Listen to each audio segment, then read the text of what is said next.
Wellness Rhythm Show. Find your rhythm. Live your wellness.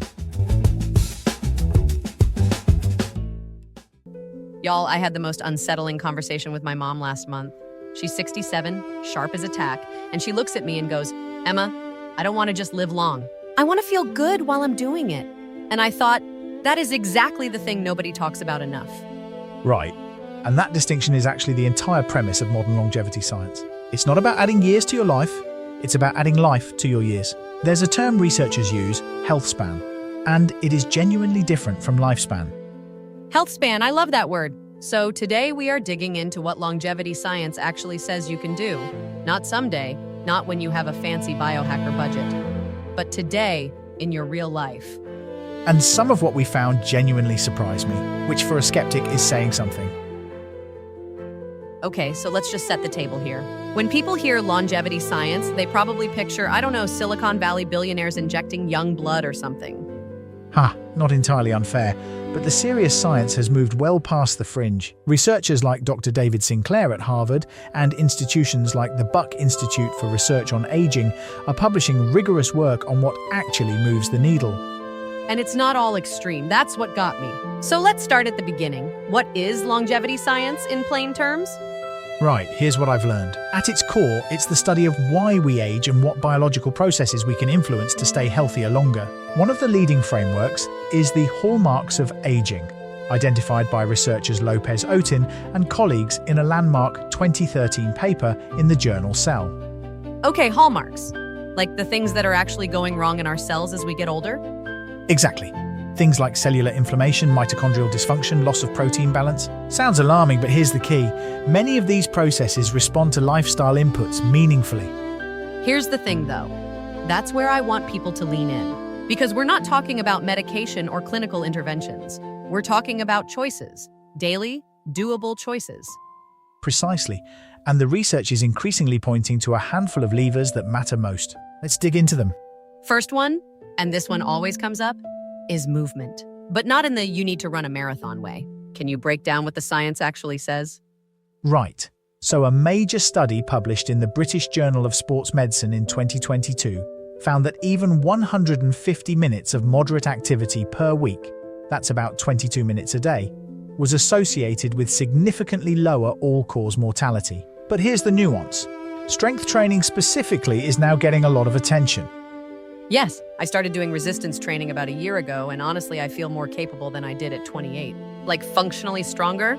And that tracks with the research. Dr. Peter Attia, physician and longevity researcher, talks extensively about what he calls the 4 pillars of physical preparedness for later life. And muscle mass is central to all of them. Maintaining it protects against falls, metabolic decline, and even cognitive issues. So whether you're 35 chasing toddlers or 65 chasing grandkids, this applies to you. And if you're somewhere in that sandwich generation juggling parents and kids, honestly, this might matter most, because you cannot pour from an empty vessel. Okay, next lever. And this one is my personal nemesis, sleep. Right. So Dr. Matthew Walker at UC Berkeley, his book Why We Sleep really crystallized this, has documented how sleep is essentially the biological reset that touches every longevity marker we care about. Immune function, inflammation, memory consolidation, metabolic health. I know all of this, I know it. And then my kid has a bad dream at 2 a.m., and there goes my longevity plan. Acknowledged. And Walker does address that real-world sleep disruption is different from chronic sleep deprivation. The research specifically flags consistently getting under 6 hours as problematic. The occasional disrupted night, less catastrophic than you'd fear. That is actually really reassuring. So the goal is consistent quality sleep, not perfection. Correct. 7 to 9 hours for most adults. Consistent sleep and wake times. That's the evidence-based target from the American Academy of Sleep Medicine. All right, now I want to talk about something that I think gets overlooked in longevity conversations. Social connection, because I always thought that was a soft, feel-good topic. But David, the research blew me away.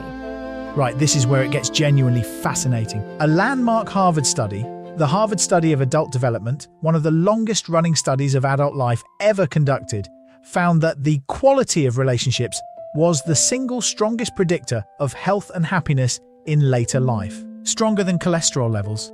Stronger than cholesterol levels. Say that again for the people in the back. Stronger than cholesterol levels. Dr. Robert Waldinger, the current director of that study, has been very clear. Loneliness is as damaging to health as smoking 15 cigarettes a day. That's not poetry, that's data. And honestly, for our listeners who are in the empty nester phase, or recently retired, or even just grinding through a demanding career, this is a genuine health concern, not just a feelings concern. Completely agree. And this is one area where I'll admit, this is the lever I personally find easiest to dismiss when I'm busy. I'll catch up with people later, but the evidence says that's a real cost. That's huge coming from you, David. And I think that's the moment where, actually real quick, if this kind of honest, evidence-based conversation is your thing, please do hit that like and subscribe button. It genuinely helps us reach more people who need this. It does, right. Moving on, let's talk about food. Because this is where the fads are thick on the ground. Oh, the minefield. Okay, what does the actual science say? The most robust dietary pattern for longevity, backed by decades of research, remains the Mediterranean diet. Work by Dr. Walter Longo at USC, and also the Blue Zones research conducted by Dan Buettner in partnership with National Geographic, consistently points to plant-forward eating, healthy fats, legumes, moderate fish. Not as a trend, but as a lifestyle pattern. And the Blue Zones, for anyone who doesn't know, those are the regions of the world with the highest concentrations of people living past 100. Sardinia, Okinawa, Loma Linda in California, a few others. Right. And what's striking is it's not about calorie counting or elimination. It's about abundance of the right things and naturally moderate portions. Less ultra-processed food, not zero enjoyment. Here's the thing, though. I'm not going to pretend I don't eat queso. I live in Austin. And the research doesn't require perfection. Consistency over time is what drives outcomes. That's a key finding from the Predimed study, a major randomized trial on Mediterranean eating published in the New England Journal of Medicine. Okay, so we've got movement, sleep, connection, food. Let's get to the one that I think people are most skeptical about, stress management. Because I feel like that's where people go, yeah, meditate, got it. Right, and I was that skeptic, but the physiological data is hard to ignore. Chronic psychological stress elevates cortisol, which drives systemic inflammation, which hits almost every one of those hallmarks of aging we mentioned earlier. And Dr. Alyssa Eppel at UCSF has done remarkable research on stress and telomeres. Those are the protective caps on our DNA, showing that chronic stress literally accelerates cellular aging. Exactly. Now, the interventions that have evidence behind them are surprisingly accessible. Mindfulness-based stress reduction, MBSR, developed by Dr. John Kabat-Zinn, has a strong published record. Even brief, consistent breathing practices show measurable cortisol reduction in studies. I want to be real, though. I tried a 40-day meditation streak and I made it to day 9. 9 is not 0, Emma. Ha! I love that. 9 is not 0. That might be my new life motto. Here's the nuance, though. The evidence doesn't require an hour of daily meditation. It requires some intentional stress interruption. Consistently. 5 minutes of focused breathing, a genuine walk outside. The dose doesn't need to be heroic. And for the sandwich generation listener who is caring for an aging parent and raising kids, that framing is essential. Because the bar has to be realistic or people just give up.